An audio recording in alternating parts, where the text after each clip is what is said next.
بسم الله الرحمن الرحيم نحمده ونصلي على رسوله الكريم أما بعد فأعوذ بالله من الشيطان الرجيم بسم الله الرحمن الرحيم والعصر إن الإنسان لفي خسر إلا الذين آمنوا وعملوا الصالحات وتواصوا بالحق وتواصوا بالصبر صدق الله مولانا العظيم.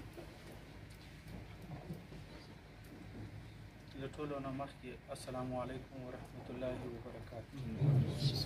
د محترم حکیمي صاحب او د محترم معتصم صاحب او د محترم مولوي عبدالحنان صاحب او د محترم مولوي صاحبانو په اجازه باندې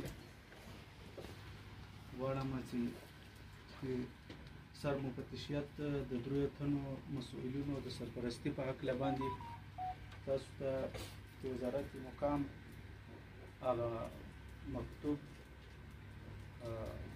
ووایم. بسم الله الرحمن الرحیم.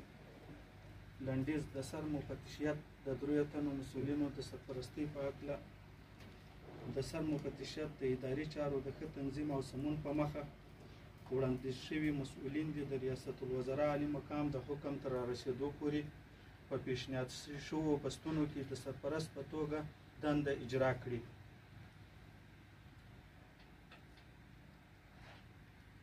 محترم مولوي محمد یونس مخلص د سر مفتشیت د لومړي معاونیت د سرپرست په توګه، محترم مولوي صبغت الله لطیفي د داخلي تفتیش د معاونیت د سرپرست په توګه، محترم مولوي عبدالحنان فایز د سر مفتشیت د صحوي چارو معاونیت د سرپرست په توګه نویو ګمارل شوو سرپرست مسؤلینو ته د دندو په ترسره کولو کې توفیق غواړم.